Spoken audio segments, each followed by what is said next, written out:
अब फॉर्च्यूनर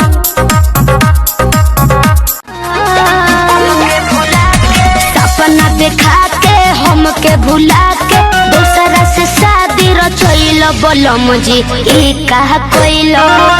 सोनम जी ई कहा कोइलो बोलम जी ई कहा कोइलो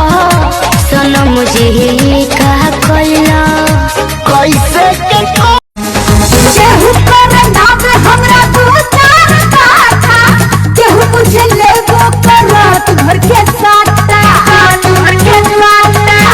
घर के साटा केहू कर नाम हमरा दूसरा गाँव भर के लोई के आपस में ही तो लड़ा दिले बा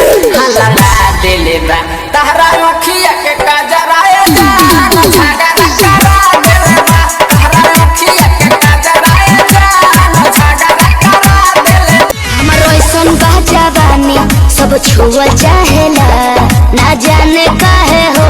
सब मोल चाहेला परतिहन के आस तू ही बारू रसीली परतिहन के आस तू ही बारू रसीली नसीली नसीली हो नैना नसीली बावे हो भिजतावे छेनवा बेनवा डोलाइए ते तो हो ना हे राजा हो हमारा लाखों लड़ लगा हवाइए ते तो हो ना हे राजा हो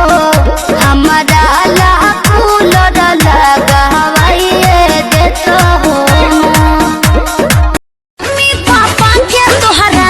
बानी पसंद हो